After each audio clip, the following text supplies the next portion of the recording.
সেদিনটা সারা দুপুর থেকে বিকাল পর্যন্ত হয়েছিল প্রচণ্ড বৃষ্টি, আর আমি সন্ধ্যাবেলায় হাতে একটা কেকের প্যাকেট নিয়ে বেরিয়ে পড়েছিলাম, কারণ সেদিন ছিল আমার স্টুডেন্ট শুভেচ্ছার বার্থডে। আর ও আমার জন্য রাস্তায় দাঁড়িয়েছিল, কারণ দিদি না আসলে ও আবার সাজতে পারবে না। ওই যে আমার স্টুডেন্ট শুভেচ্ছার রানী, ওরই ছিল বার্থডে।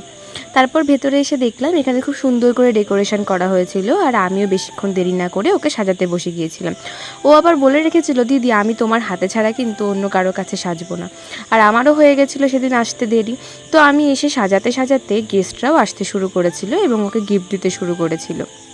বাচ্চা মেয়েটা সারাদিন খুব মন খারাপ করেছিল, কারণ সারাদিন খুব বৃষ্টি হয়েছিল। তারপর সন্ধ্যার দিকে বৃষ্টি থামলে সবাই এসেছিলো এবং বার্থডেটা সেলিব্রেট হয়েছিল।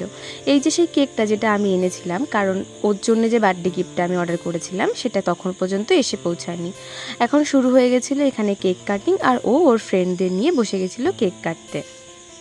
জন্মদিনের এই কেক কাটার মুহূর্তটাই সবথেকে স্পেশাল বলে আমার মনে হয়। দেখো বাচ্চাগুলো কত খুশি। তারপর এদিকে ছিল স্টল, এখানে বসেছিল পকোড়া, তারপর লস্যি এবং ফুচকা।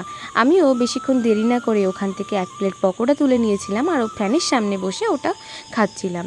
তারপর শুভেচ্ছা রানী আমাকে এসে দিয়েছিল একটা লস্যি, আর সেটাই আমি খেয়ে নিয়েছিলাম। আমিও বেশিক্ষণ দেরি করিনি, তারপর বসে গিয়েছিলাম খেতে, কারণ অনেকটাই রাত হয়ে যাচ্ছিল আর আমাকেও বাড়ি ফিরতে হবে।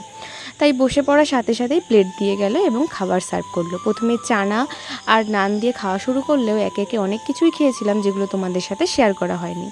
তারপর বাড়ির দিকে রওনা হয়েছিলাম এবং যাওয়ার সময় গিয়েছিলাম একটু পাম্পে, কারণ গাড়িতে পেট্রোল ভরানোর ছিল। তো পেট্রোল ভরিয়ে সেখান থেকে বেরিয়ে হাতে একটা কোল্ড ড্রিঙ্কস কিনে নিয়ে খেতে খেতে বাড়ির দিকে রওনা হলাম। ভিডিওটা কেমন লাগলো জানিও।